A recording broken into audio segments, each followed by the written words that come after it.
네, 우리가 지금 살펴보고 있는 것 중에 하나가 거짓신앙 체계입니다. 거짓신앙 체계. 그래서 거짓신앙 체계를 우리가 보고 깨뜨리고 제거하기 위해서 우리는 먼저 두 가지를 먼저 살펴봤습니다. 첫 번째는 본질과 의식과의 관계입니다. 하나님이 원하시는 것은 핵심적인 것, 본질적인 것은 신앙의 본질입니다. 또 의식도 하나님이 우리 가운데 말씀하신 거기 때문에 중요하고 소중합니다. 그럼에도 불구하고 본질이 없는 의식은 하나님 앞에 아무런 의미가 없습니다. 그래서 본질에 떠난 것이 하나님을 떠난 겁니다. 그래서 본질이 떠나면 하나님의 심판이 맙니다. 그래서 돌아가려면 신앙의 본질로 돌아가야 된다. 이걸 살펴봤습니다.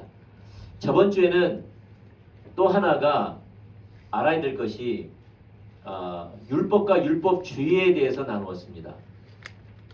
율법과 율법주의. 그래서 율법은 하나님께로부터 오는 거룩하고 의롭고 선한 것입니다.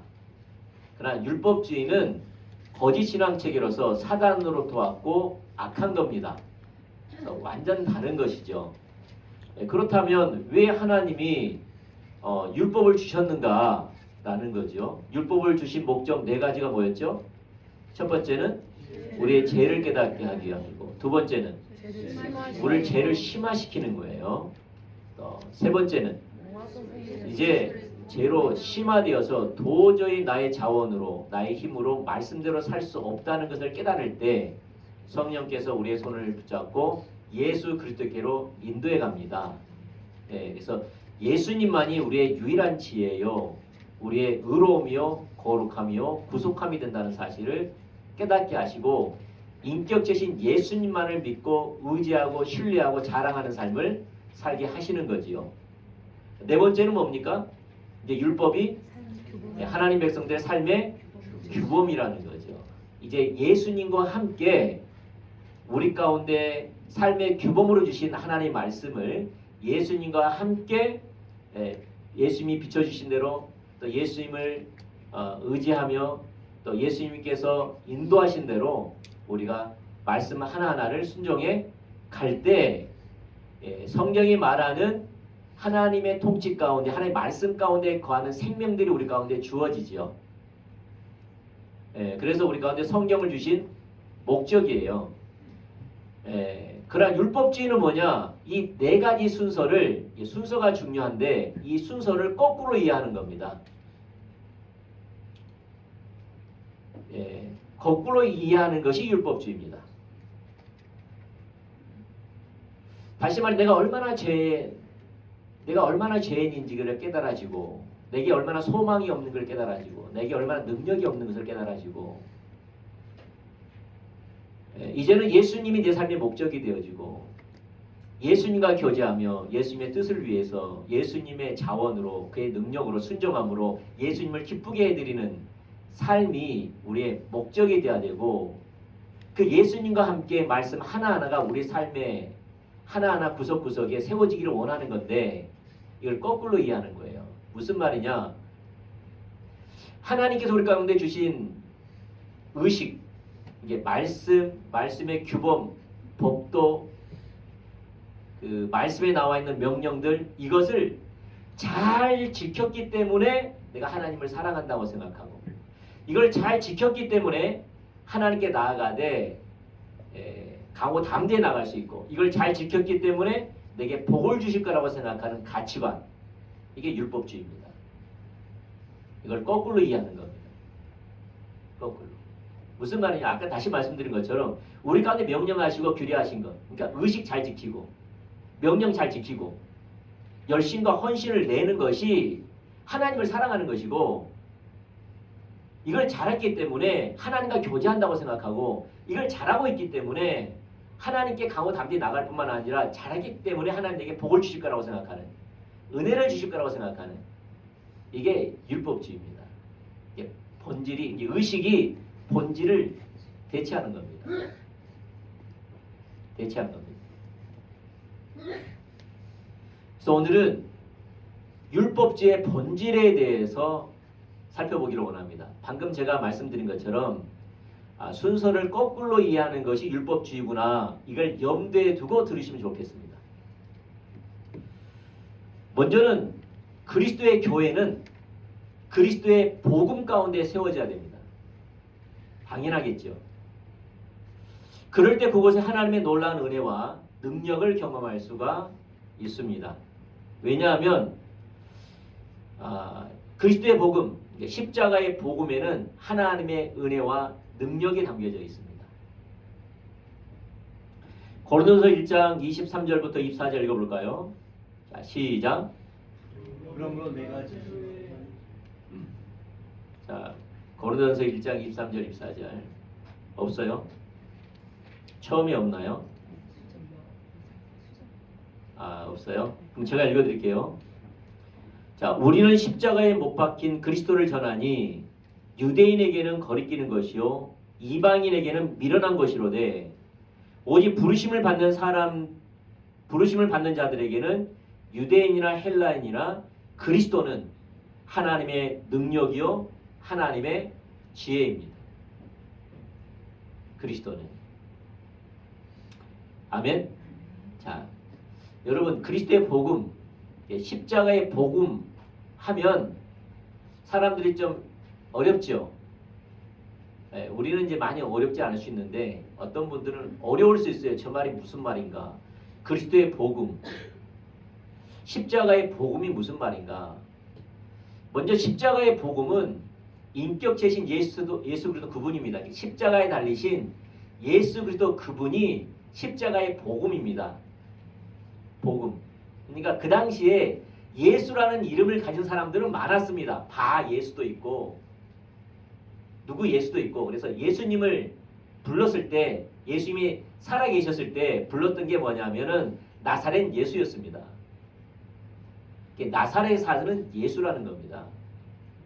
왜냐하면 예수라는 이름이 많았기 때문에.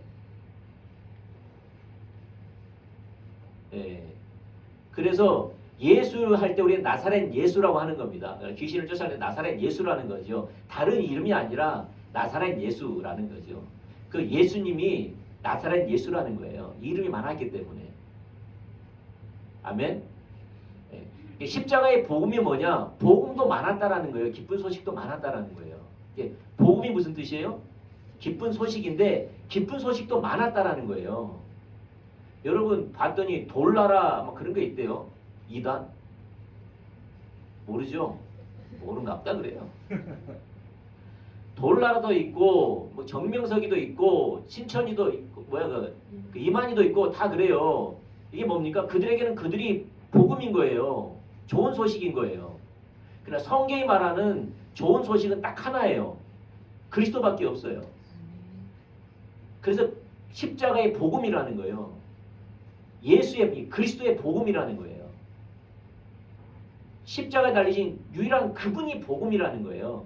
그래서 십자가의 복음은 십자가에서 우리를 위해서 십자가에 죽으시고 부활하신 예수님이 참된 복음이라는 거예요. 그래서 예수님이라고 말할 때 십자가의 복음이라고 이야기하는 거예요. 십자가에 달리신 우리를 위해서 십자가에 죽으시고 부활하신 그 예수님이 십자가의 복음이라는 거예요. 아멘. 복음이 여러 가지라니까요. 예수도 여러 가지인데. 근데 우리가 믿는 것은 유일한 십자가의 복음, 예수 그리스도라는 거예요. 아멘. 그래서 어떤 사람은 그냥 예수님 하면 되지, 복음 하면 되지, 왜 앞에다가 십자가를 집어넣냐, 왜 그리스도를 집어넣냐. 이 말은요 달라요. 복음이 다르고 예수가 달라요. 어떤 사람은 사람이 예수일 수 있어요. 어떤 사람은 지금도 내가 예수라 그래요. 중요한 것은 그 사람은 십자가에 죽고 부활한 적이 없는 거죠. 할렐루야. 그래서 우리는 성경 이게 바울이 말한 것처럼 내가 전한 복음은 십자가의 복음이라는 거, 십자가의 도라는 거예요. 내가 전하는 것은 십자가에 죽고 부활하신 그 예수님을 전한다는 거예요. 그게 복음의 유일한 복음이라는 거예요. 그래서 여러분 이해하지 못할 이제 그래서 건강하게 아주 명확하게 제시한 거예요. 아시겠죠? 그래서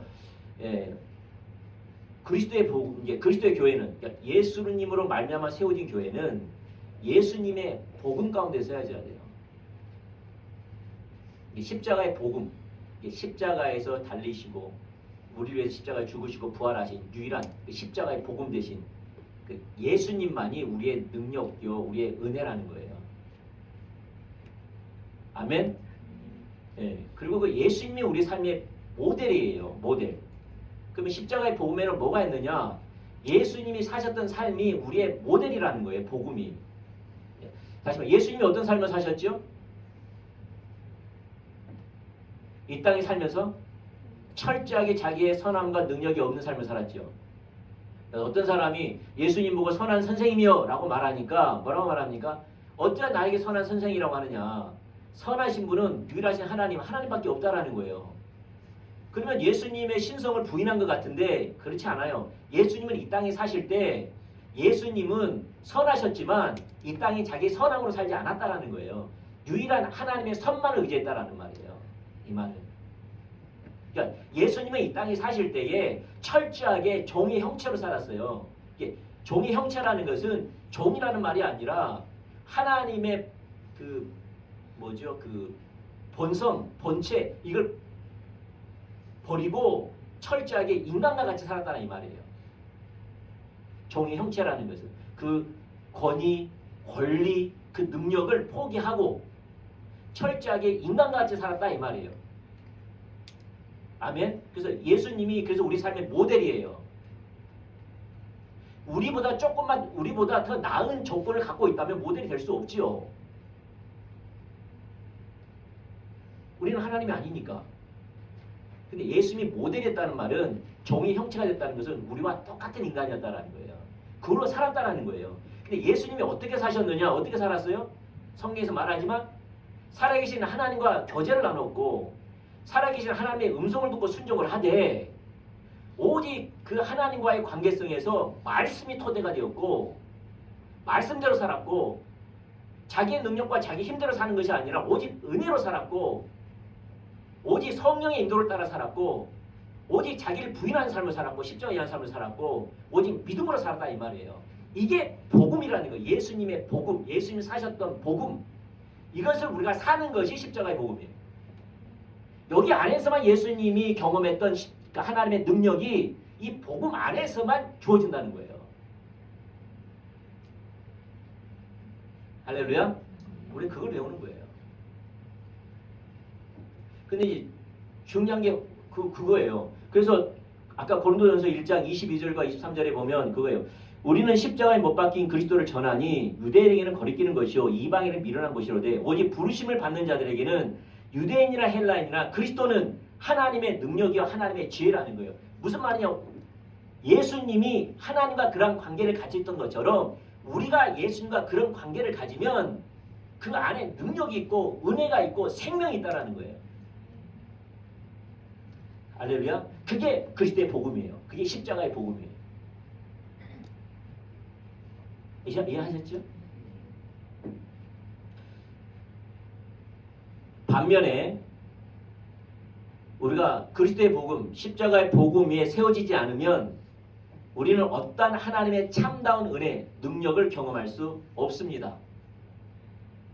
매우 그럴듯한 신앙의 모양은 갖출 줄은 모르지만 그곳엔 진정한 하나님의 성령의 임재, 통치가 함께할 수 없습니다. 따라서 당연히 하나님의 성령의 열매도 있을 수 없겠지요. 모양은 가질 수 있지만 아까 말씀드린 것처럼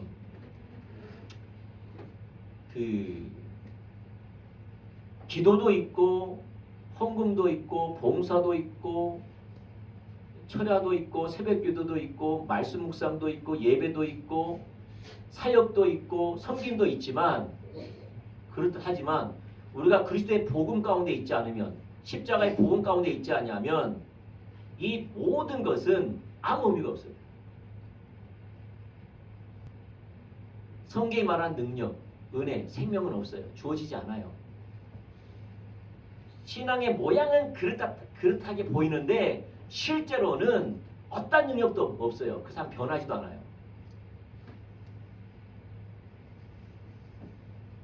없어요. 그래서 우리가 그리스도의 복음으로 세워지려면, 개인과 교회가 세워지려면 우리가 가장 먼저 해야 될 것이 이 율법주의를 분별하여 버리는 겁니다. 율법주의. 이 거짓 신앙 체계 중에 이 거짓 신앙 중에 이게 핵심, 거짓을 만들어내는 핵심 중에 하나가 율법주의입니다. 거짓 신앙 체계는 세 가지, 꼭지점처럼 세 가지가 있다 그랬잖아요. 율법주의, 기복신앙, 인본주의. 신앙생활하는데 어떻게 해요? 율법주의, 기복신앙, 인본주의. 근데 이게 거짓 신앙 체계인데 이 거짓 신앙 체계의 핵심이 뭐냐? 율법주의입니다. 율법주의.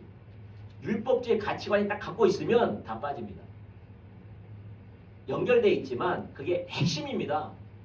그리고 가장 무섭습니다. 왜 무섭냐? 진짜와 비슷하거든요. 정말 비슷해요. 모조품이에요. 눈여겨보지 않으면 몰라요.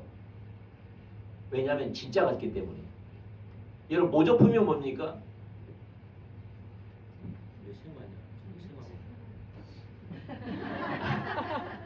이거 생화예요? 네, 다 생화네. 모조품이 생화인데 여와 들게 없는. 이것도 생화인가? 모조품 없나요? 아 뒤에 있잖아요. 이제 여러분 만약에 이게 모조품으로 만들면 모조품 같잖아요. 예, 만들 수 있잖아요. 이렇게 똑같이 이게 다 생화인데 모조품이라는 건 이거와 똑같아요. 똑같아요. 예, 그 사람 하나님도 이야기해요. 하나님 음성을 듣는다 그래요. 또 사역도 해요. 예언도 해요. 능력도 나타나요. 기도도 해요. 금식도 해요. 헌금도 해요. 봉사도 해요. 희생도 해요. 똑같이 한다니까요. 근데 거짓이라니까요. 그만큼 비슷해요. 위조 지폐 같아요. 이 율법주의에 빠지면 그래요. 율법주의에 빠지면.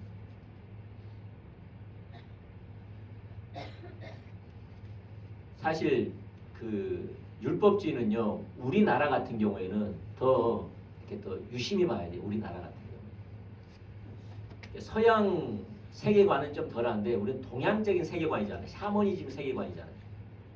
우리는 동양 어떤 세계관을 갖고 있잖아요. 샤머니즘 세계관. 여러분 불교만 하더라도 어떤 불교인이 있습니다. 불교인.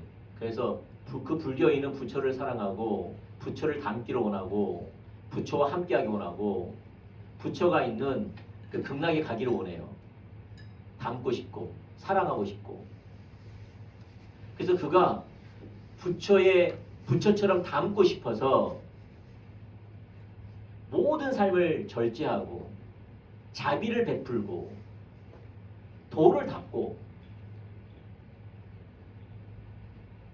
또 부처의 마음을 얻기 위해서 삼천배를 하고 탑을 돌고 공양을 하고 또 불경에서 말하는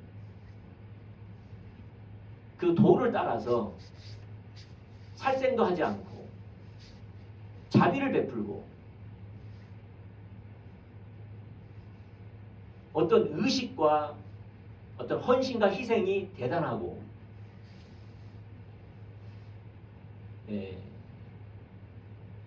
그런 사람들은 자기가 어떻게 생각할 수 있다면 나는 부처를 사랑한다. 그리고 나는 부처와 가깝다. 그리고 나는 부처와 되고 있기 때문에 나는 극락에 갈 수 있다. 이게 불교의 신앙 아닙니까? 샤머님 신앙? 그렇죠? 근데 여러분께 묻겠습니다. 그럼 그 사람이 살아있는 부처하고 교제하고 살아있는 부처가 말하는 대로 순종하고 살아있는 부처의 뜻을 알아 부처와 동행하고 그런 삶을 삽니까? 아니죠. 아니잖아요. 그럼 이제 우리가 이제 기독교로 하겠습니다. 그렇다면 우리가 하나님을 위해서 하나님을 사랑하기 때문에 우리가 교회 와서 예배드리고 금식하고 철야하고 오늘 주일이니까 주일 예배드리고 말씀 듣고 또 교회에서 몇 가지 하는 헌신과 희생을 하고 또 예수님을 사랑하기 때문에 주님과 동행하기를 원하니까 성경이 말하는 도덕과 윤리적으로 이웃을 사랑하고 이웃을 섬기는 삶을 살고 이것이 내가 하나님을 사랑하고 있고 내가 하나님과 동행하고 있고 하나님을 기쁘게 해드리는 삶이라고 생각하는 것 자체가 율법주의라는 거예요.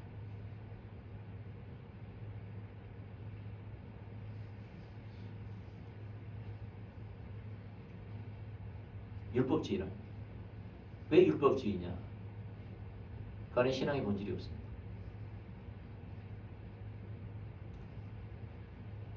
제가 헷갈렸지요. 그만큼 율법주의는 진짜와 비슷하다는 거예요. 내가 말할 때 여러분 헷갈릴 정도로 너무 진짜와 비슷해요. 이제 그것을 오늘 좀 파헤쳐 보려고 하는 겁니다. 그걸 잘 보셔야 돼요. 아시겠죠?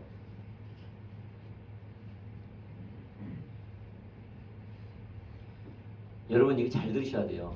그러니까 이것은 여러분의 구원과도 연관되어 있고요. 그러니까 이거예요. 봐보세요. 여러분 제가 십자가 복음을 이야기하잖아요. 십자가 복음 이야기하면 여러분 두 가지 반응이 있어요. 첫 번째는 십자가의 복음을 이야기하면 구원받는 사람이라면 다 동의해요. 구원받는 사람이라면. 좀 막연했던 것이 제가 구체화시키니까 이 퍼져 있는 하나님을 경험하는 것들이 하나님을 아는 것들이 맞아! 라고 말할 수 있어요.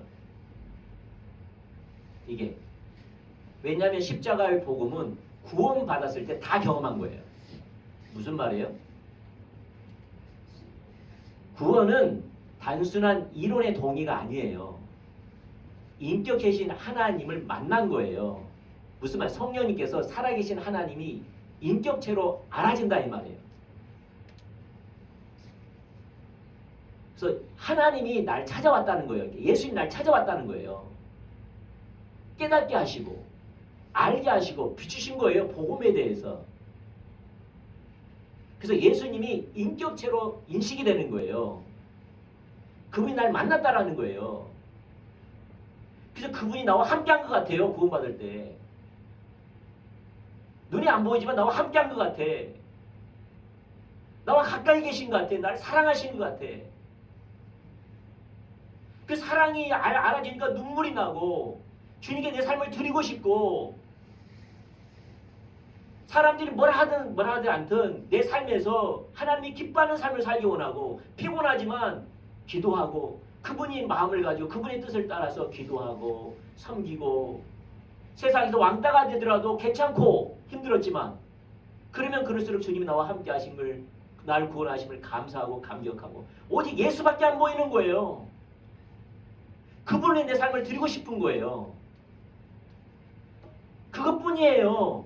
그래서 없는 것 가운데서 헌금한 것이 기쁨이었고 바쁘고 힘들었지만 그래도 하나님을 만나고 싶어서 기도하고 예배 교회 가고 싶고 주님을 높이고 싶고 아프고 피곤하지만은 하나님이 그곳에 계시기 때문에 내 삶을 드리고 헌신하고 봉사하고 그것이 힘들었지만은 뒤돌아서서 내게 그 은혜 주신 하나님께 눈물이 나고 감사가 나고 행복하고 그 경험했어요 안 했어요? 이게 십자가의 복음이에요. 우리는 헌금을 따라간 적도 없고 헌신을 따라간 적도 없고 예배를 따라간 적이 없어요. 우리는 예수님을 따라간 거예요. 예수님을 사랑해서 그것뿐이에요. 맞습니까? 맞아요? 틀려요? 네. 무슨 말이에요? 여러분이 복음을 처음부터 십자가의 복음으로 구원을 받았어요. 십자가의 복음을 알아요. 그게 하나님 원하시는 자리예요. 맞나요? 그런데 이게 명확하지 않다 보니까 행위로 가버려요. 사역으로 가버려요. 의식으로 가버려요. 이게 대체해버리는 거예요. 그러니까 뭐가 사라져요? 하나님의 실제와 동의했던 이 생명들이 사라지는 거예요. 주님이 좋고 주님을 더 사랑하고 싶고 주님이라면 어디든지 가고 싶고 주님이라면 내 삶을 더 드리고 싶고 없는 것 가운데서 행복하고 내 삶을 드리고 싶고 아무도 없는 성전에서 예배하고 싶고 기도하고 싶고 어쩌든 예배하는 곳에 내 삶을 드리고 싶고 이 생명이 사라져요. 뭐에 집중하게 되면 하나님과의 생명 있는 관계가 아니라 뭐에 관계 있습니까? 의식과 헌신과 명령과 규례와 사역에 관심이 있으면 이것이 하나님과의 관계를 대신하기 때문에 여기서 은혜가 없고 능력이 없어요. 도리어 이 의식이 이 명령과 규례가 우리를 하나님의 은혜에서 끊어지게 만들고 예수님과 아무 상관이 없는 삶으로 우리 인도해버려요.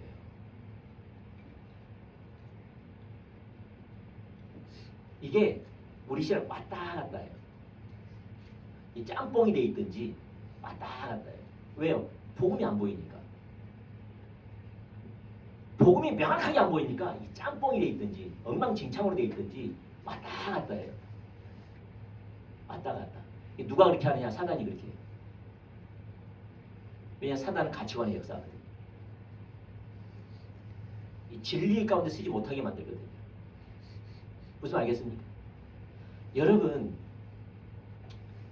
북한에는 그 북한 사람이 탈북을 했어요. 그는 공산주의잖아요. 탈북을 해가지고 이제 한국에 정착을 했습니다. 그러면 우리 한국은 무슨 주의입니까? 민주주의죠. 민주주의. 근데 공산주의에 있다가 민주주의로 왔으면 그 민주주의의 헌법, 민주주의의 도덕과 윤리, 민주주의의 문화, 민주주의의 가치관이 세워져야지 이 민주주의의 이 나라에서의 평안한 삶, 보호를 받고 백성으로서의 삶을 누릴 수 있잖아요. 맞아요, 맞아요? 맞죠? 그 탈북민 중에 또 어떤 분들은 다시 탈북을 해버려요. 왜 그렇습니까? 정하지 못하는 거예요. 지금 탈북민 여러 가지 충격적인 사건 중에 하나가 여러 가지 데모를 한다, 이렇게 집회를 한다, 대통령 떠나라, 대통령 나가라, 데모한다잖아요. 탈북민 이해를 못해요. 어떻게 대통령에게 그것도 길거리에 나가서 학성기를 대고 매스컴을 타도 어떻게 나가라 이럴 수 있냐? 만약 북한에서 그렇게 되면 어떻게 해요? 아우지 탄광에서도 이게 무슨 말이냐? 이 북한에 이 남한에 정착해도 이 가치관이 왔다 갔다 하는 거예요. 헷갈리고 명확하지 않는 거예요. 우리가 자기중심적인 신앙생활을 했기 때문에 세상에서 어느 날 구원받아서 하나님 나라로 옮겨진 거예요. 헷갈리는 거예요. 뭐가 헷갈려요? 사단의 나라의 자기중심성과 하나님 나라의 하나님주의적인 신앙의 가치관이 헷갈리는 거예요. 왔다 갔다 해요. 왜냐하면 명확하게 이게 세워진다면 구원받는 게 아니잖아요. 믿음으로 구원받은 거잖아요. 옛날 살아갔던 삶의 형태, 행동 양식, 가치관, 이해를 가지고 예수 믿는 거잖아요. 맞나요? 그리고 왔다 갔다 하는 거예요. 이것을 사단이 율법주의로 만들어버리는 거예요. 그 설교를 들을 때는 이해가 돼. 삶을 살 때는 정반대 삶을 살아. 그게 사단이 하는 거예요. 이론과 실체를 달리 살게 만드는 거예요. 그게 사단이 하는 겁니다. 거짓 신앙책을 하는 겁니다. 그래서 하나님 아까 말씀드린 것처럼 예수님과의 인격체 인교제, 예수님을 알고 예수님을 사랑하고 예수님을 의지하고 예수님이 말씀하시면 순종하고 예수님의 능력과 예수님의 자원으로 예수님의 판단으로 예수님의 지혜로 예수님의 인도를 따라 그분이 내 삶의 주인 되기를 원하고 그런 삶으로 살아가야 되는데 이런 삶을 살지 않고 단순히 명령과 규례와 법도를 지키는 것이 신앙생활이라고 생각하는 것, 이것이 율법주의라는 거예요. 이 삶이 없이 이걸 잘하고 있기 때문에 하나님을 사랑한다고 생각하고, 이걸 잘하고 있기 때문에 주님 안에 있다고 생각하고, 이걸 잘하고 있기 때문에 하나님이 받으신다고 생각하고, 이걸 잘하고 있기 때문에 복 주실 거라고 생각하고, 잘하고 있기 때문에 나를 인도할 거라고 생각하는 가치관. 의식이 본질을 대체하는, 이론이 실제를 대체하는, 이게 율법주의라는 거예요. 근데 한국 사람은 이걸 끄집어내기가 힘들어요. 왜? 샤머진 생각, 이 동양적인 가치관이 있기 때문에. 다시 말해서 하나님과 동행하는 삶에 대한 잘 몰라요. 이게 우리는요 인격체와 교제하는 것을 잘 안 돼요. 자녀와 인격 교제 한국 사람들 잘 안 됩니다.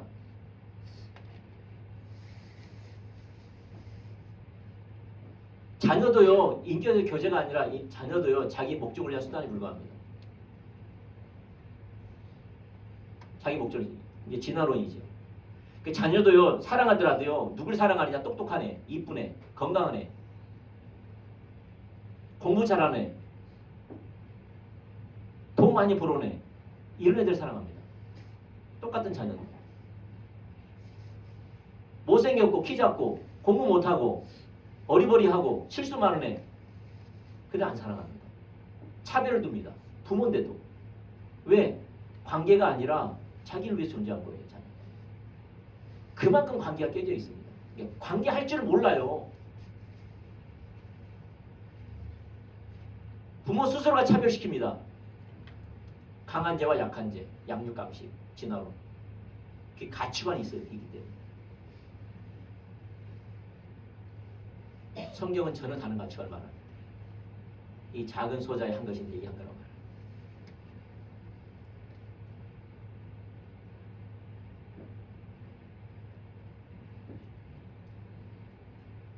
그래서 우리는 이 율법주의 사고 이것이 무너져야 됩니다. 그러니까 신앙의 본질을 대체한 의식, 사역, 헌신과 희생, 이것이 하나님과의 인격적인 관계를 대체하는 겁니다. 대체하는. 근데 이게 육신이에요. 알겠죠?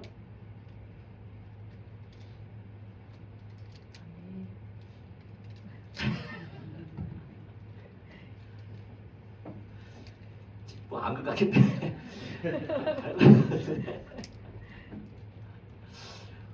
이 뭐야 이게. 아닌 것 같기도 하고 긴 것 같기도 하고 아니라 하니까 아니라고. 잘 들어보세요. 내가 천천히 해드릴게요. 네. 우리가 승리해야 되잖아요. 그렇죠? 네. 여러분 이게 신앙의 본질만 잘 세워져도요. 여러분 걱정할 게 없어요. 왜냐하면 하나님이 세워갈 거니까요. 그 사람은 하나님이 세워갈 거니까. 걱정하지. 근데 왔다 갔다 하면 이제 걱정이 많이 되는 거죠. 왜냐하면 명확히 안 보이니까. 그리고 얼마나 심각한 상태인 줄 안 보여요. 왔다 갔다 하니까.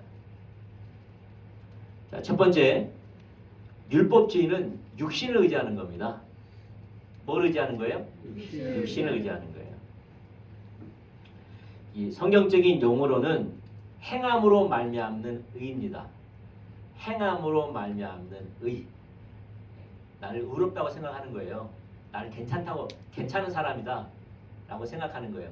나는 신앙생활 잘하고 있다고 생각하는 거예요. 이게 의거든요.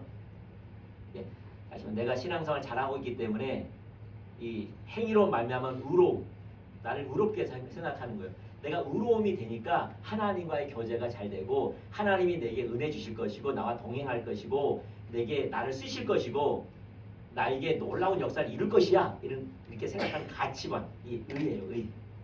행위로 말미암는 의. 율법을 잘 지킴으로, 명령을 잘 지킴으로, 의식을 잘 지킴으로, 사역을 잘함으로 만들어낸 의예요. 의. 행위로 말미암는 의. 쉽게 말하면 우리의 의는 누구죠? 예수 그리스도밖에 없죠. 근데 예수님만을 의지하지 않고 행위로 말미암는 자기 의를 의지한다는 거예요. 그게 육신이라는 거예요. 그게 성경이 말하는 육신, 몸이 육신이라 아니라 자기 자원, 이 육신이라 그래요. 육신. 그래서 육신은 하나님을 믿고 의지한다 하지만은 실제적으로 내 마음속 깊은 곳에서는 하나님이 아닌 다른 것을 의지하고 믿는 것을 가리켜요. 말은 느껴요. 나는 하나님을 믿습니다. 나는 하나님을 신뢰합니다.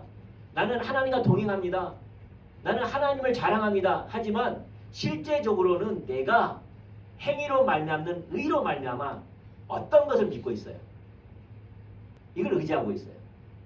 그게 육신이에요. 그 육신을 의지하는 삶이 율법주의예요. 율법주의. 그래서 잭 뒤에 박사는 이렇게 말하죠. 한번 자, 읽어볼까요? 자, 시작. 예수님 자신보다 예수님에 대한 자신의 헌신을 신뢰하고 마음의 상태보다 외부적인 복종을 강조하고 인격체이신 성령님보다 교회와 규칙을 신뢰합니다. 네, 그 여기 보면 신앙의 본질과 율법주의의 그 특징이 있죠. 그러면 그 신앙의 본질은 뭐죠? 잭 디어의 박사에 의하면은 예수님을 의지하고 그 다음에 우리의 마음의 자세와 태도를 하나님 귀하게 여기시고 그 다음에 인격체신 성령님과 동행하는 삶을 사는 것이 신앙의 본질이고, 율법주의는 뭐예요? 자신의 헌신과 희생을 의지하고 그 다음에 외부적인 복종 이걸 강조하고 내 스스로가 추구하고 그 다음에 규례와 규칙을 신뢰하는 거예요. 이걸 잘 지키는 것에 초점이 맞춰져 있어요. 자, 예를 들어서 예배, 11조, 성찬식, 세례, 성경 공부, 금식, 기도 등과 같은 신앙의 모든 면은 율법주의가 될 수 있습니다. 사실 이러한 것들은 의식으로서 신앙의 본질을 담는 수단, 또 본질을 상징하는 겁니다. 상징하는 겁니다. 결코 실제는 아닙니다. 실제는 뭐냐? 인격체이신 예수 그리스도 그분입니다. 곧 예수 그리스도가 실제입니다. 그러한 것들은 예수 그리스도를 담는 수단, 예수 그리스도를 더 알아가는 그릇, 그리고 예수 그리스도와 사랑을 나누고 교제하는 상징이죠. 맞나요? 여러분 세례받는다고 다 구원받은 사람 아닙니다. 여러분 세례받는다고 구원받은 거 아니에요. 맞나요? 이번에 ROTC 학원당 가면 세례 엄청 주더라고요. 세례를 엄청 줘요. 그리고 안 믿는 사람들 중에 나 군대에서 세례 받았어. 군대에서 그 빵 주고 우유 주대 그런 사람 많아요. 무슨 말? 세례 받는다고 구원이 그건 상징이에요. 본질은 뭐죠? 예수 그리스도 그분이라는 거예요. 본질은 무슨 말이에요? 본질은 예수님과의 만남, 예수님이 그의 그리스도와 주된 것을 내가 많은 사람들에게 고백한 거예요. 그게 세례예요. 만인들 앞에서 받는 거예요. 공포하는 거예요. 나는 예수 믿는 사람입니다. 나는 이제 예수님을 따르겠습니다. 날 지켜봐 주세요. 이게 세례입니다. 세례는 그림자입니다. 수단입니다. 상징입니다. 뭘 위한? 본질을 위한 상징이에요. 예수 그리스도. 예수님과 하나님과 예수님과의 친밀한 교제의 수단에 불과한 거예요. 그림자예요. 그래서 골로새서 2장 16절부터 17절 읽어보죠. 자, 시작. 그러므로 먹고 마시는 것과 절기나 초하루나 안식일을 이유로 누구든지 너희를 비판하지 못하게 하라. 이것들은 장래일의 그림자나 몸은 그리스도의 것이니라. 16절에 보면 이것들이라는 것은 먹고 마시는 것, 절기, 초하루, 안식일라는 거예요. 이것은 성경에 뭘로 비유합니까? 그림자. 그림자라는 거예요. 그럼 본체는 뭐라고 말하죠? 그리스도, 예수. 종교적인 의식이나 행사 그리고 신앙적인 이유로 고기를 먹지 않는 것, 이 모든 것은 그림자라는 거예요. 본체는 뭐고요?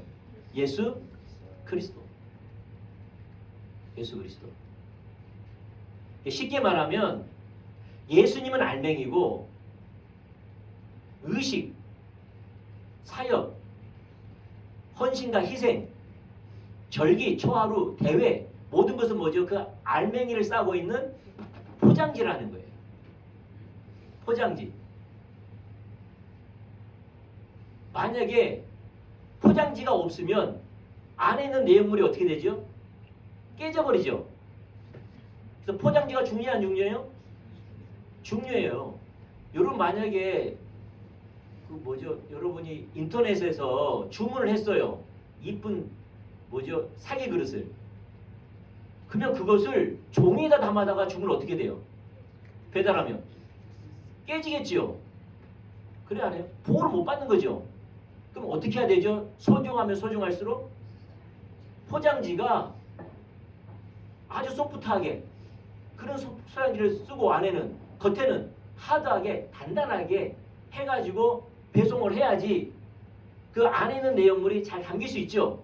받아볼 수 있잖아요. 마찬가지 신앙생활은 본질은 뭐냐? 알맹이는 뭐냐? 예수 그리스도 그분. 이 예수 그리스도 그분과의 교제, 동행하는 삶을 잘 할 수 있도록 뭐가 필요한 거죠? 포장지가 필요한 거예요. 의식이 필요한 거예요. 근데 이건 본질을 위한 그림자에 불과해요. 근데 만약에 택배를 해왔는데 아주 박스는 안에는 소프트하고 겉에는 아주 튼튼하게 하드하게 배달이 왔는데 안에 내용물이 없으면 의미가 있어요 없어요? 없어요. 그게 거짓 신앙생이라니까요. 그게 거짓 신앙생. 그래서 율법주의는 알맹이에 관심 있는 게 아니라 포장지에 관심 있어요. 여기에 집중해요. 집착을 해요. 그래서 얼마큼 헌신과 희생을 다해서 주의를 지키는지. 그 사람들 뭐에 관심 있냐? 주의를 지키는 데 관심 있어요. 뭐에 관심 있느냐? 11조 하는 거에 관심 있어요. 뭐에 관심 있느냐? 교회 와가지고 어떤 부서나 어떤 위치나 봉사하고 헌신하고 희생하는 데 관심 있어요. 그 사람들은 금식하는 데 관심 있어요. 기도하는 데 관심 있어. 말씀 보는 데 관심 있고 예배하는 데 관심 있어요. 뭐에는 관심 없어요? 삶에서 인격제신 예수 그리스도와 교제하고 그분의 음성을 듣고 순종하고 그분의 뜻을 이루는 것에 관심이 없어요. 이게 거짓 신앙책이라니까요.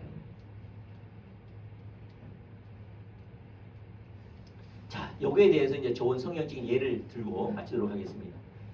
에레미야 시대 이스라엘 백성들의 예를 보면서 이 율법주의가 얼마나 무서운지가 또 율법주의가 뭔가가 더 명확히 볼 수 있어요. 에레미야 7장 12절부터 15절 말씀 보도록 하겠습니다. 에레미야 7장 12절부터 15절. 저 한 구절 여러분 한 구절 교독할까요? 제가 먼저 하겠습니다. 자, 너희는 내가 처음으로 내 이름을 둔 초소 실로에 가서 내 백성 이스라엘의 악에 대하여 내가 어떻게 행하였는지를 보라. 너의 말씀이니라. 이제 너희가 그 모든 일을 행하였으며 내가 너희에게 말하되 새벽부터 부지런히 말하여도 듣지 아니하였고 너희를 불러도 대답하지 아니하였느니라. 그러므로 내가 실로의 행함같이 너희가 신뢰하는 바 내 이름으로 일컬음을 받은 이 집 곧 너희와 너의 조상들에게 준 이곳에 행하겠고 내가 너희 모든 형제 곧 나의 너희 가족을 쫓아낼 것 같이 내 앞에서 너희를 쫓아내리라. 쫓았다 할지니라. 자, 보면 항상 성경은 누구의 관점으로 써놨다 그랬죠? 하나님의 관점으로 성경은 써놨어요. 그래서 저자가 하나님의 감동으로 성령의 감동으로 하나님의 관점으로 기록한 거예요.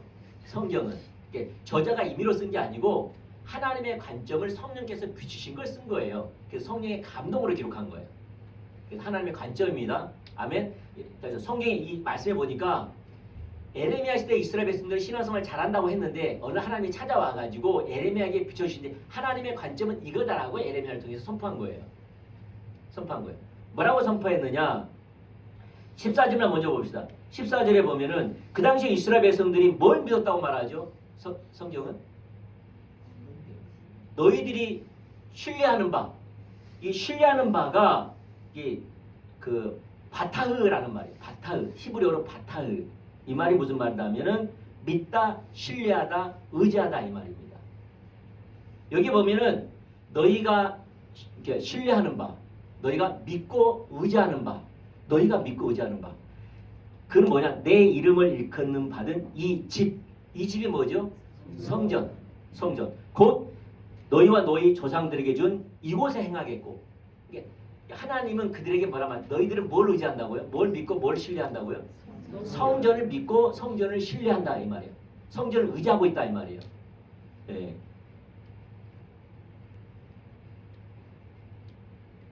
그 결과 뭐라고 말하죠? 그 결과? 예, 결과. 자, 12절에 보면 읽어보죠. 시작. 12절. 너희는 내가 처음으로 내 이름을 둔 초소 실로에 가서 내 백성 이스라엘의 악에 대하여 내가 어떻게 행하였음을 보라. 보라. 예. 그 다음에 그래서 여호와 말씀이라 이제 너희가 이 모든 일을 행하였고 내가 너희에게 말하되 부지런히 말하여도 듣지 아니하였고 너희가 불러도 자, 그 다음에 뭐죠? 그 다음에 그 뭐죠? 그 14절에 그러므로 내가 실로에서 행한 같이 너희가 의뢰하는 바 내 이름을 일컫는 이 집 곧 너희와 너희 조상들에게 준 이곳에서 행하겠고 그러니까 실로에서는요 하나님께서 그 당시에 이스라엘 백성들이 그 뭐죠 이게 좀 이따 보면 알겠지만 실로에서 어떤 일이 벌었다면 그 뭐죠 블레셋과의 전쟁이 나거든요. 블레셋과의 전쟁이 나가지고 어떻게 되냐 언약궤가 빼앗기고 그 다음에 그 뭐죠 살육이 당하고 그 다음에 그 전쟁에서 패하거든요. 완전 처참하게 무너지거든요. 그 실로가 그런 일을 벌였어요. 그것처럼 너희들에게 하겠다는 거예요. 그러면서 어떻게 하겠느냐? 원래 남유다는 먼저 북이스라엘이 722년에 BC 720년에 멸망당했거든요. 남유다는 586년에 멸망당하고 그 후에 722년에 북이스라엘 다시 말해서 뭐죠? 그 너희 형제 곧 에브라임 온 족속 온 자손을 쫓아낸 것 같죠. 북이스라엘은 아수르에서 멸망을 당하면서 그 나라가 없어지고 쫓김을 당했거든요. 그와 같이 그 남유다 남아있는 남유다마저도 바벨론에 의해서 아수르를 명화시킨 것처럼 그 나라에 엄청난 살육이 있을 것이고 나라가 빼앗길 것이고 나라가 폐폐할 거라는 거예요. 비폐할 거라는 거예요. 항무지가 될 거라는 거예요. 그 이유가 뭐라고요? 누구를 의지했기 때문에? 성전을 믿고 의지하고 신뢰했기 때문에. 믿고 신뢰했기 때문에. 이제 중요한 게 뭐냐면 이거예요. 이스라엘 백성들이 그들이 성전을 신뢰했겠다고 생각하십니까? 이스라엘 백성들이. 그 당시에 이스라엘 백성들한테 물어보십시오. 당신은 왜 하나님을 신뢰하지 않고 성전을 신뢰합니까? 왜 하나님을 믿지 않고 성전을 믿습니까? 왜 하나님을 의지하지 않고 왜 성전을 의지합니까? 라고 물어보면 뭐라고 말할까요? 받아들이지 않았겠죠. 안 했겠죠. 그런 사람이 없으니까. 그래서 에레미야를 받아들이지 않았어요. 그래서 에레미야 선지자를 받아들이지 않았어요. 왜냐하면 본인들은 그런 적이 없기 때문에. 그만큼 거짓 신앙치기는 위험해요. 하나님의 이해와 그들의 이해가 다른 거예요. 하나님은 그들은 성전을 의지했다. 성전을 믿었다. 성전을 신뢰한다고 말하지만 그들은 그런 적이 없는 거예요. 근데 성경은 하나님의 관점에서 써놓은 거고 에레미야는 하나님의 관점을 선포한 거거든요. 그러니까 그런 적이 없기 때문에 에레미야를 거짓 선지자로 몰아붙여서 때리고 옥에 가둬버린 거예요. 그런 적이 없기 때문에. 그런데는 그런 적이 없거든요. 그래서 에레미야 말을 안 들었어요. 야, 너 실로에서 언약궤가 빼앗기고 대학살이 일어나고 그 나라가 멸망당하고 그랬던 것처럼 너희 가운데 한다. 그리고 너희 형제 에브라임, 너희 형제들 북이스라엘 멸망한 것처럼 너희 나라를 멸망시킬 거야. 왜? 너희들 성전을 의지했기 때문에 했기 때문에 에레미야 말을 안 들은 거예요. 왜냐하면 그들은 한 번도 성전을 의지하고 성전을 신뢰하고 의지한 적이 의지하고 믿고 신뢰한 적이 없었기 때문에 한 번도. 그래서 에레미야 말을 안 들었어요. 하나님 그렇게 말하는데. 왜냐하면 그들은 실제 그런 적이 없거든요. 그래서 여기를 보려면 뭘 봐야 된다면 실로로 가봐야 돼요. 왜냐하면 실로에서 행한 것처럼 너에게 행할 거라 그랬으니까. 아시겠죠? 실로로 가봐야지 하나님의 관점이 뭔지가 보이는 거예요. 자, 실로로 가보겠습니다. 먼저 실로는요. 그러니까 실로는 뭐냐면 엘리 제사장 때의 이스라엘 백성들의 상태를 가리켜요.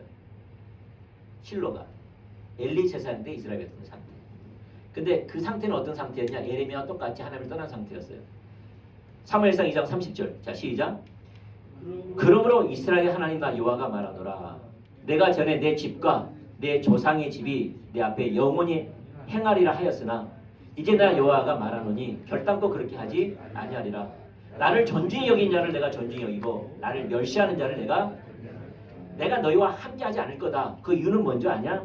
너희들이 날 존중하지 않았고 나를 멸시했고 나를 경멸히 여겼어. 이 말이거든요. 난 너와 함께하지 않아. 예. 그 성경에서 관점이잖아요.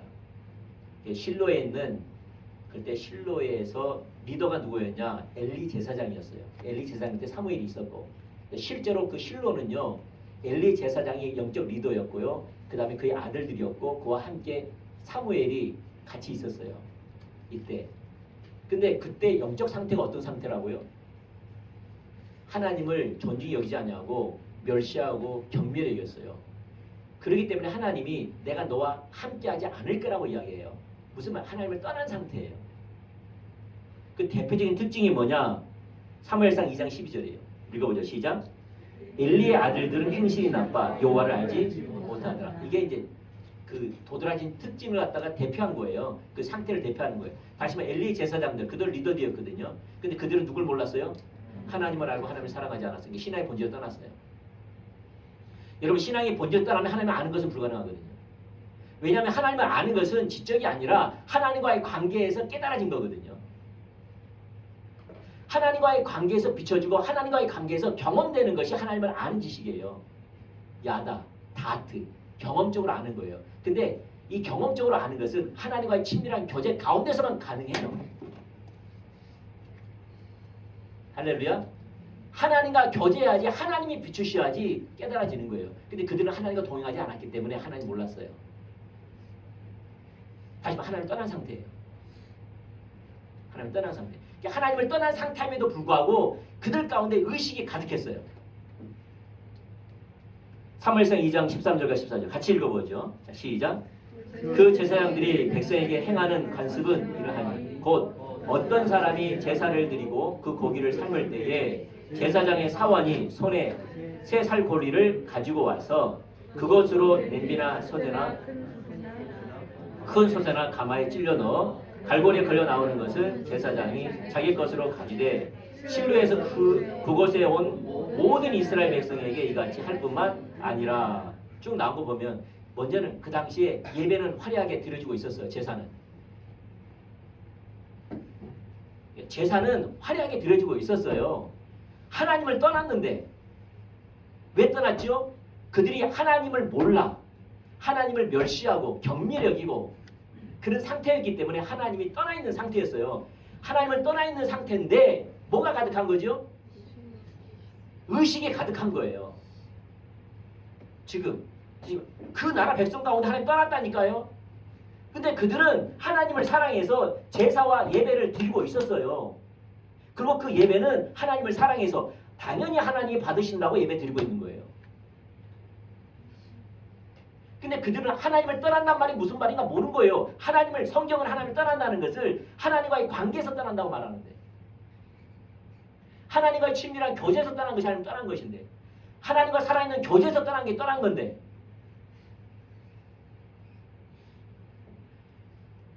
그들은 의식, 명령과 규례를 하나님으로 대신해서 하나님을 사랑하기 때문에 명령과 규례와 법도 의식을 잘 지킨 거예요.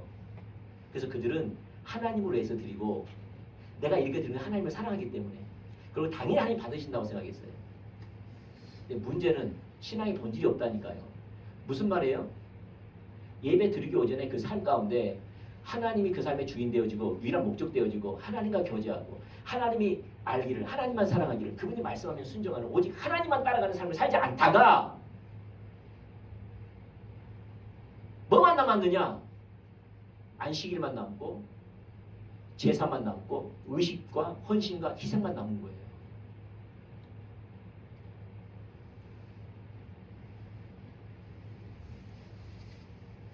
이걸 잘하고 있으니까 하나님을 사랑한다고 생각했고 하나님과 교제한다고 생각, 하나님 받으신다고 생각. 이러니까 하나님께서 우리를 만나주시고 우리에게 복 주실 거라고 생각했어요. 또 하나 삶에서 하나님을 만난다는 말이 무슨 말인가 모르니까 예배를 통해 하나님 만나지 않아도 아무 문제가 없었어요.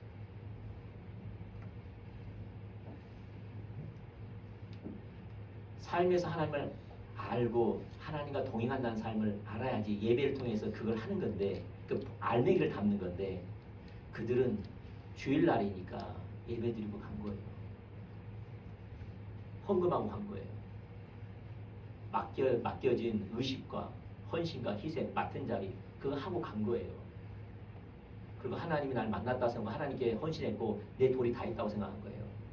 그게 거짓신앙이에요. 그게 하나님 떠난 거예요. 떠나면 어떻게 되죠? 하나님이 징계하신다 그랬잖아요. 그래서 하나님이 전쟁을 일으킵니다. 항상 하나님은 우리를 사랑하시기 때문에 가만 놔두지 않아요. 만약에 가만 놔두면 그건 사생자입니다. 하나님 우리 사랑하기 때문에 돌아오라고 말씀하세요. 말씀하는 방법이 뭐냐? 징계하세요. 심판하세요. 그게 예수 믿는 사람이 다 그렇게 해요. 근데 아무 일 없다. 그 사람은 구원받지 않는 사람입니다. 사생자입니다. 근데 성경은 반드시 돌아오라고 하나님 말씀하세요. 그 말씀하시는 방법이 뭐냐? 징계고 심판입니다. 아프지 않는 한 안 돌아옵니다. 그래서 전쟁을 일으킵니다. 전쟁은요 무서운 겁니다. 그 당시에. 왜냐하면 전쟁은요 나만 죽는 게 아니고요 우리 가족 전체가 죽을 뿐만 아니라 살아남는들 영원한 종으로 삼습니다. 그 나라의 종이 됩니다. 내 자녀가 누구의 종이 돼서 그의 인생과 그의 몸은 어떻게 될지도 모릅니다. 짐승처럼 살아갑니다. 그 자녀가 나는 죽은 것은 둘째치고라도 평생을 그렇게 삽니다. 그게 전쟁입니다. 죽느니 살아남더라도 종으로 사는 겁니다. 영원토록 갇혀 사는 겁니다. 그게 전쟁입니다. 그게 하나님 심판입니다. 그래서 블레셋과의 전쟁을 일으킵니다. 하나님이. 그래서 블레셋과의 전쟁이 일어납니다. 지금 하나님이 떠난 상태예요? 같이 계신 상태예요? 떠난 상태지요. 떠난 상태예요. 그 삶에서 하나님을 떠났어요. 그들과 남는 게 뭡니까? 의식과 헌신과 희생과 사역만 남아있는 거예요. 근데 그들은 몰랐어요. 왜냐하면 이걸 하나님을 위해서 드리고 있었기 때문에. 그들은. 그래서 모른 거예요. 아까 말씀한 하나님이 함께 하시면 생명이 있는데 그 생명이 뭔지도 모르는 거예요. 하나님이 블레셋과의 전쟁을 일으켜서 합니다. 그래서 전쟁을 하는데 어떤 결과가 있느냐? 4장 2절 시작. 블레셋 사람들이 이스라엘에 대하여 전열을 벌이니라. 그들이 싸우다가 이스라엘이 블레셋 사람들 앞에서 패하여 그들에게 전쟁에서 죽임을 당한 군사가 4,000명가량 되었더라. 첫 번째 전쟁에서 몇 명이 죽었어요? 4,000명. 왜냐하면 여호와 니시 승리의 깃발이신 여호와 니시가 그들과 함께하지 않았거든. 그 당시 전쟁은 신들의 전쟁입니다. 다시 말해서 하나님의 명령을 따라 하나님과 함께하시고 하나님이 도와주셔야지만 전쟁에서 승리할 수 있는 그런 이해를 갖고 있는데 여호와 니시 하나님이 안 계시니까 전쟁은 패했습니다. 몇 명 죽었어요? 4,000명. 근데 그들이 전쟁에서 패한 이유를 하나님께 묻습니다. 묻는 게 아니라 하나님 탓합니다. 우리는 하나님을 잘 섬기고 하나님을 사랑하고 하나님을 헌신과 희생을 다 했는데 왜 하나님이 우리 안 도와주셨는가 이 말이에요. 4장 3절 시작. 백성이 진영으로 돌아오매 이스라엘 장로들이 이르되 여호와께서 어찌하여 우리에게 오늘 블레셋 사람들 앞에서 패하게 하셨는고? 누가 패하게 하셨다고요? 하나님이. 하나님이 왜 하나님 우리 신앙생활 잘하는데 왜 하나님이 안 도와주셨는고 그런 거예요. 하나님은 천리만리 떠나 있는데 지금 자기 자원으로 자기 능력으로 전쟁하고 있는 건데 그 결과 대패했는데 그 다음에 그들이 내린 처방이 뭐예요? 시작. 여호와의 언약궤를 실로에서 우리에게 가져다가 우리 중에 있게 하여 그것으로 우리를 우리 원수들의 손에서 구원하게 하자 하시니 그게 그들의 처방이었어요. 뭘 가져오자는 거죠? 언약궤. 왜 언약궤를 가지고 왔느냐? 야 우리 왜 패했는가 하고 성경을 찾아봤더니 성경이 뭐라고 써놨어요? 이스라엘 백성들이 언약궤를 메고 요단강을 건너니까 물이 갈라진 거예요. 언약궤를 메고 여리고성을 도니까 여리고성이 무너진 거예요. 언약궤를 메고 전쟁에 나갔더니 여호사밧 왕것처럼 뭐죠? 이렇게 전쟁을 보이지만은 뭐죠? 이렇게 나가니까 어떻게 해요? 전쟁에 승리한 거예요, 막. 아, 우리 가운데 언약궤 없이 나갔구나. 이걸 깨달아진 거예요. 언약궤. 여러분 아시죠? 언약궤도 뭐라고요? 그림자. 상징이에요. 무슨 말입니까?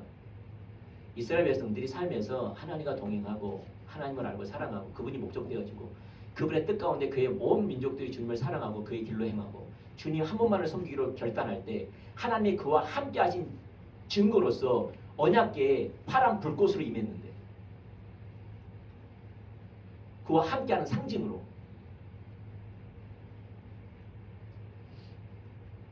그래서 여호수아가 메고 나갈 때는 하나님이 그 언약궤 가운데 함께 하셨어요. 임재에 계셨어요. 무슨 말? 그들 민족 가운데 함께 하신 증거로서 언약궤에 여호와의 임재가 함께 있었어요. 그들이 전쟁 날도 하나님 함께 하셨던 거예요. 승리를 주셨던 거예요. 근데 분명히 아까 언약궤가 뭐라 그랬죠? 상징. 소중하지만 상징이에요. 근데 그들은 하나님께 돌아간 게 아니라 어디로 돌아간 거죠? 언약궤. 그래서 언약궤를 가지고 온 겁니다. 전쟁에 두 번 한 번 붙자. 한 번으로 4,000명이 죽였으니까 이제는 우리가 다르다. 우리는 언약궤가 우리 가운데 있다. 그러니까 이스라엘 백성들이 장로들이 무슨 설교를 했겠어요? 보십시오. 우리 조상들의 언약궤를 메고 나갈 때 요단강이 갈라졌습니다. 여리고성이 무너졌습니다. 전쟁에 다 승리했습니다. 이 언약궤가 우리 가운데 있습니다. 이제는 승리는 우리 것입니다. 했더니 이스라엘 백성들이 뭐라 그랬을까요? 우와 그랬죠. 이게 얼마나 컸는지 그 진영이 진동할 정도였어요. 5절 시작. 여호와의 언약궤가 진영에 돌아올 때에 온 이스라엘이 큰 소리를 외치며 땅이 울리니라.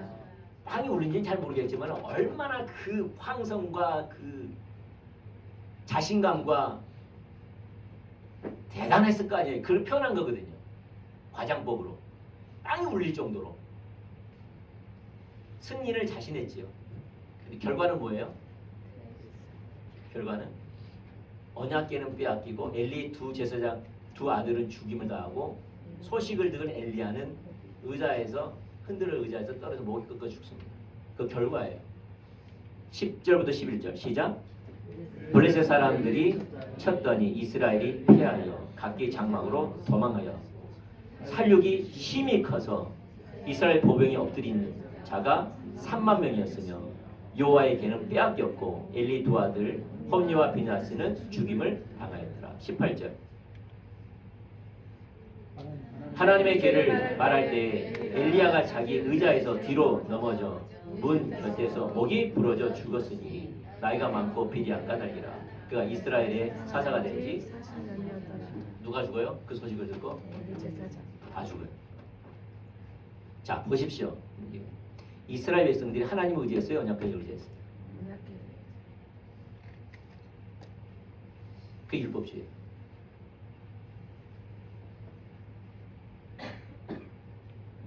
그들이 하나님을 의지했으면 삶에서 하나님만 자기 삶의 유일한 목적되고 하나님만 사랑하고 하나님만 알기 원하고 하나님의 뜻이라면 순종하는 그분을 위한 삶을 살았을 것인데 그리고 의식과 명령과 그런 법도는 그 하나님과 교제하면서 내가 하나님을 알고 사랑하는 그 하나님을 향한 예배를 드릴 것이고 그 하나님을 알기로 원했고 하나님 뜻과 목적을 더 알기로 원했을 것이고 교회의 의식과 명령과 그런 법도를 지키는 것은 헌신과 희생은 그 하나님의 것이 너무나 소중하기에 하나님 나를 초청하시는 일에 내가 희생과 헌신과 마음을 다해서 봉사하고 헌신하면서 하나님 내게 명령하시는 것을 내가 준수하고 그러므로 내가 하나님을 사랑하는 것을 증명하고 그걸 통해서 더욱 주님을 알아가고 교제하고 주님으로 충만케 되어지고 훈련받고 깨달아지는 그러한 통로일 것. 이건 전혀 없이 삶에서 주님을 떠난 상태에서 주일날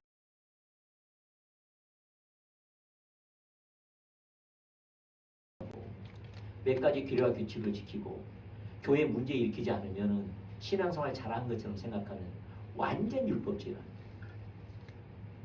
그게 그리스도에서 끊어져 있는 상태고 하나님의 은혜에서 끊어진 상태라는 거예요. 특징이 뭐냐? 하나님을 만나지 못하고 마당만 받는 예배만 드리고 한다는 거예요. 근데 그들은 마당만 받는 예배에 관심이 없어요. 그게 아무 문제가 없었어요. 왜냐? 처음부터 하나님을 알고 사랑하고 뜻 가운데 거하는 삶을 처음부터 관심이 없었기 때문에.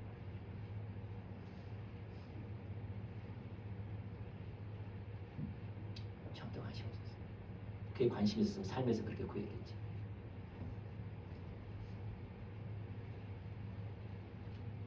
근데 우리 한국 사람은 이 율법주의에 대해서 자세히 보라는 말이에요.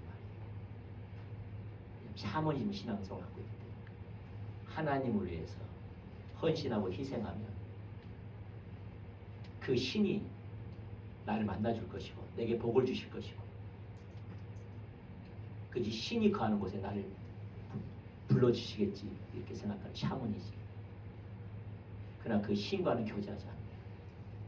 그 신은 인격체도 아니고 살아있지도 않고 교제가 불가능합니다. 그래도 샤머니즘 신앙을 갖고 있는 이 민족은 아무 문제가 없는 것처럼 신앙생활을 하듯이 종교만 다를 뿐이라는 거예요. 가치관. 우리는 살아계신 인격체이신 우리 주 큐리오스 하나님과 교제하는 거예요. 그분을 위해서 사는 거예요. 그분을 더 알아가고 그분을 사랑하고 그분만 목적되고 그분이 원하는 것을 순종하면서 그분을 영화롭게 하는 거예요. 처음부터까지 예수 그리스도 그분이신데 이 삶은 전혀 없이 내가 종교적인 의식과 명령과 그런 법들을 잘 지켰기 때문에 하나님 날 만나주시고 자녀라 부르실 것이고 이걸 잘했기 때문에 내 삶을 돌봐주실 것이고 인도해 줄 것이고 내게 복 주실 것이고 이런 삶을 잘 살면은 예수님 닮아가는 삶이고 언젠가는 죽으면 하나님 나라에 나를 이끌어 가시겠지. 완전 샤머니즘 신앙생활 율법주의.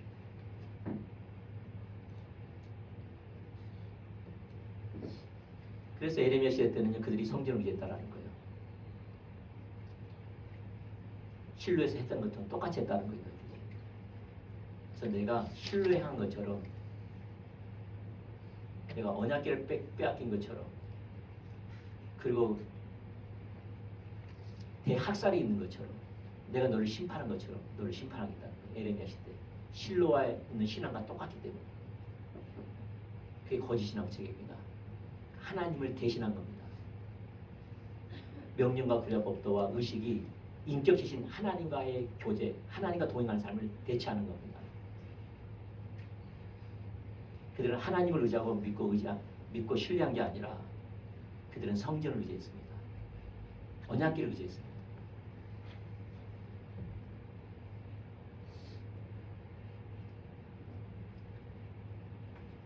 네. 우리는 그리 말아야지요.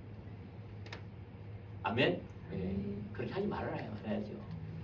그게 이제 사단이 그렇게 공격한다는 거예요.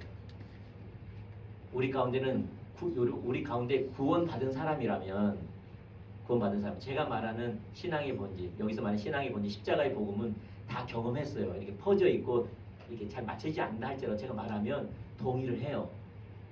그게 우리 신앙, 내가 그렇게 살았어요. 실제로 맞나요? 네. 그때는 누구밖에 안 보였어요?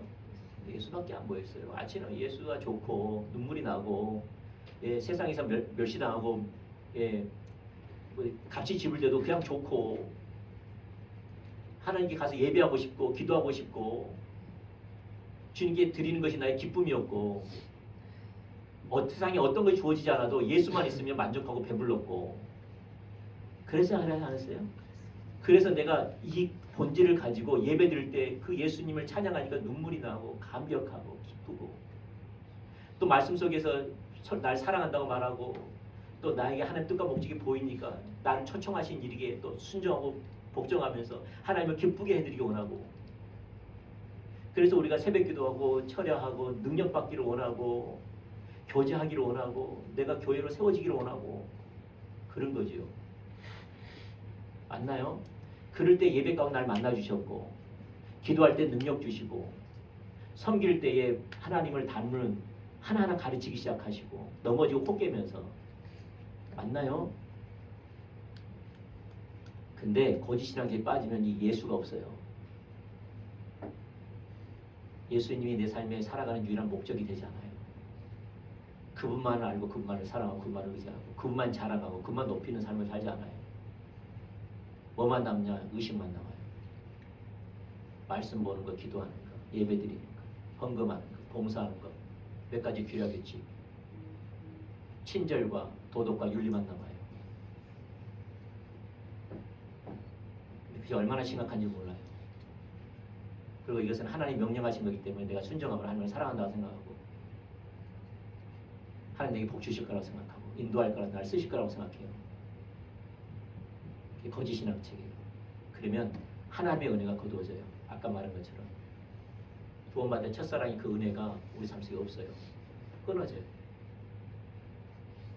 주님을 향한 기쁨, 갈급한 마음, 대가 지불하고자 하는 마음, 내 삶을 드리고 싶은 마음, 갈급한 마음, 헌신과 희생. 그럴 때 하나님 도와주시고 힘주시고 위로하시고 그 생명이 사라져요. 그 은혜가 사라져요. 그리고 인격신 하나님과 교제가 끊어지기 때문에 예수님 닮아가는 삶이 끊어져요. 그게 율법주의예요. 은혜에서 끊어지게 만들고 그리스도와 아무 상관이 없게 만들어요. 사단이 그런 가치가 그런 이해를 가지고 신앙생활을 집어넣어버려요. 근데 우리가 왜 헷갈리냐? 이게 명확하게 길이 안 보이고 섞어 있어요. 왔다 섞여 있든지 왔다 갔다. 그래서 헬리풀가의 목사님은 하나님과 신선한 만남에서 그런 말을 했어요. 하나님 백성들은 하나님을 떠나려고 하는 경향이 있다. 항상. 그래서 하나님을 떠나려고 하는 경향이 있기 때문에 뭐 해야 되느냐? 지속적으로 하나님을 찾으라는 거예요.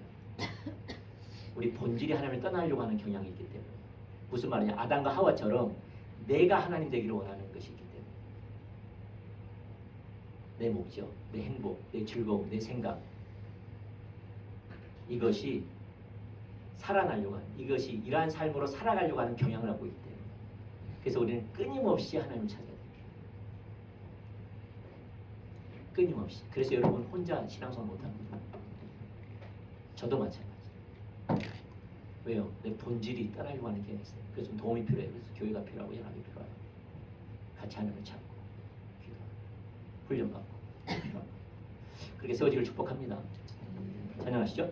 하나님 앞에 쓰시면 됩니다. 어차피 우리 하나님을 찾아 나왔잖아요. 예, 저도 볼 필요 없습니다. 어느 사람 볼 필요 없습니다. 하나님은 통로지요. 제가 설교한 통로입니다. 하나님이 내게 말씀하신 겁니다. 하나님 왜 오늘 설교를 듣게 하셨나요? 나를 가르쳐 주세요. 나를 어디로 초청하고 계십니까? 내가 어떻게 할까요?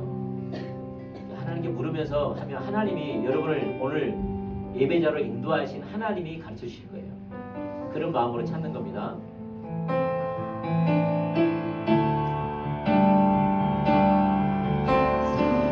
주님 우리를 불쌍히 여겨주세요. 우리를 향한 주의 긍휼을 잊지 말아 주십시오. 주님 우리가 미련합니다. 도와지 마옵소서. 나를 긍휼히 여겨주십시오. 불쌍히 여겨주십시오. 주님 바라오건대 구원의 첫사랑을 회복시켜주세요. 다시 하나님을 알게 해주시고 하나님만 사랑하게 해주시고 그것이 전부이게 해주세요. 하나님을 알고 사랑하는 것을 표현하고 싶고 또 하나님을 알고 사랑하고 싶어서 우리가 드려지는 의식과 우리의 헌신과 희생이 되게 해주세요. 주님 우리를 긍휼히 해주세요. 우리는 너무나 많이 혼돈해서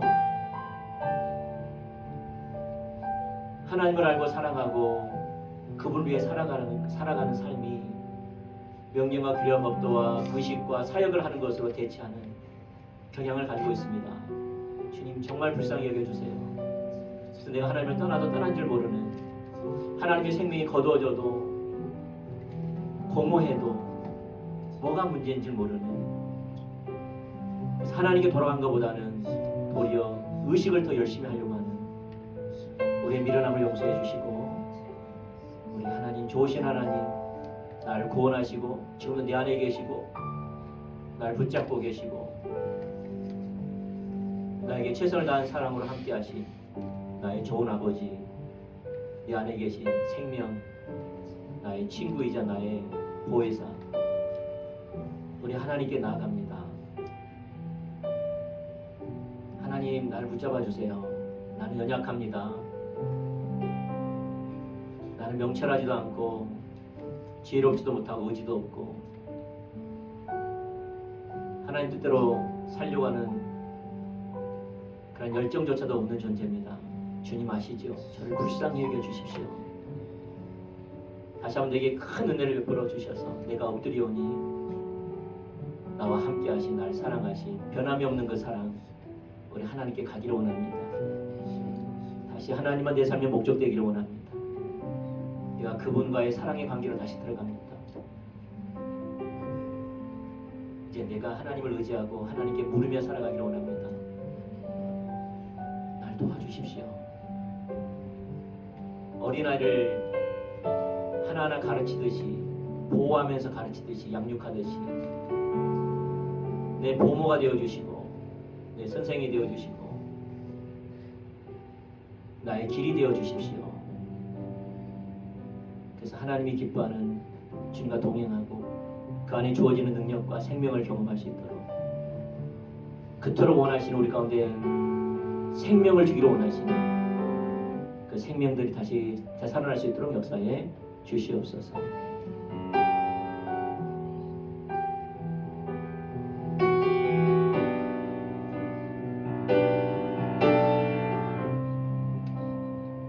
우리 가운데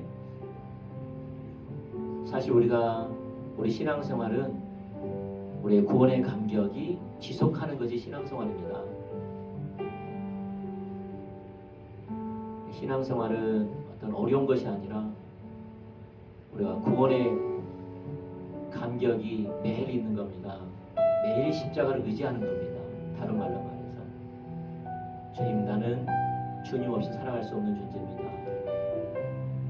내 의로는 하나님께 갈 수도, 하나님의 은혜를 받을 수도 없는 존재입니다. 나의 의는 오직 예수 그리스도 그분이십니다. 나를 구원하신 십자가, 예수님께 나아가 예수님의 품에 안기며 그분으로 즐거워하고 기뻐하며 나를 위해 목숨을 아끼지 않는 그 사랑에 감격하여 이제 내 삶의 주인인 하나님만 섬기기 원하고 그 뜻만을 위해서 살아가는 것이 나의 유일한 소망인 그 상태로 계속 매 순간 그 상태에 머물러 있는 겁니다. 주님, 내가 다시 한번 구원의 감격, 하나님 원하시는 첫사랑의 그 자리로 돌아가기 원합니다. 내게 은혜를 베풀어 주십시오. 나의 교만을 용서해 주세요. 나는 예수님 없이 살아갈 수 없는데, 영적으로 채워지지 않으면 배부르지 않는데, 내가 세상에 취하고 내 육신에 취하고 내 자원으로 살아보겠다고 또 우리가 선악과를 따먹는 그런 죄를 범했습니다. 용서해 주시고 다시 한번 내가 첫사랑으로 하나님만 의지하고 사랑하는 자리로 가기를 원합니다. 각자 기도했으면 좋겠고요. 또 하나님 앞에 나와서 잠깐 머물기를 원하시는,